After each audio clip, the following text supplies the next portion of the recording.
So did Jesus say that we would be here for the tribulation?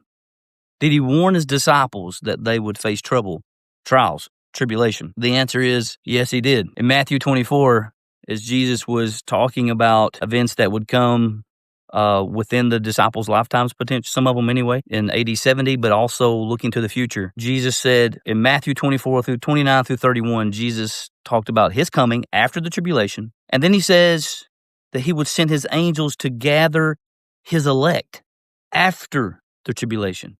Now, who are the elect? Are the elect just the Jewish nation, the Jewish people, or is it all believers? The word there for elect in the Greek is eklektos. Now, I'm no Greek scholar, but I have a concordance. So eklektos, 23 times found in the New Testament, and a couple of examples that are interesting is one is Colossians 3. The Colossians are called the elect of God. In Revelation 17, it says those that are with the Lamb are called, chosen, and faithful. And that word there for chosen is eklektos. So yes, the elect will be gathered after the tribulation. And the elect are all those who put their faith in Jesus. Not just the Jewish people, not just us Gentiles grafted in, of everyone of all nations, tribes, and languages around the world that have put their faith in Jesus.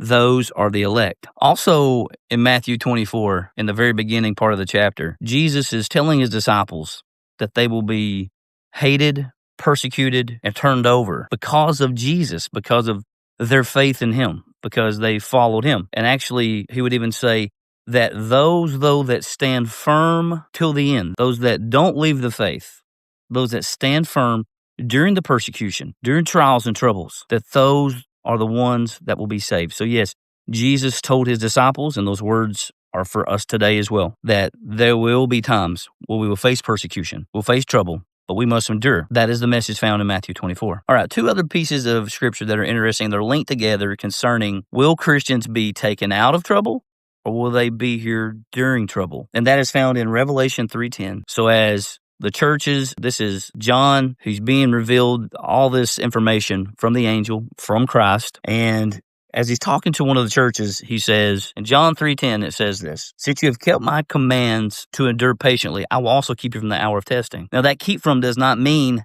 taken away, but to be protected. How do we know this? That exact phrase in the Greek is mentioned one other time in the Bible, and that's John 17:15. And here Jesus praying to the Father says, my prayer is not that you take them out of the world, but that you keep them from the evil one. So Jesus says to the Father, it's not my prayer that you take them out of the world, but that you keep them from the evil one. So you will be protected. Jesus is saying you'll be protected if we're one of his. Now, is this message one of doom and gloom, or is this one where Jesus leaves us with comfort, that Jesus leaves us with encouragement? In John 16:33, Jesus says, I've told you these things so that you may have peace. In this world you will have trouble, but be of good cheer, for I've overcome the world. Also in John 17:18, Jesus said, the world hated me, and the world's going to hate you because of me. An encouraging verse from Jesus saying, in this world you will have tribulation, but be of good cheer, for I have overcome the world. And because Jesus has overcome, we too are overcomers. We are not to walk through this life afraid. We're not to walk through this life defeated. Because of Jesus, we walk through this life victorious, knowing that in the end, all things will be made right.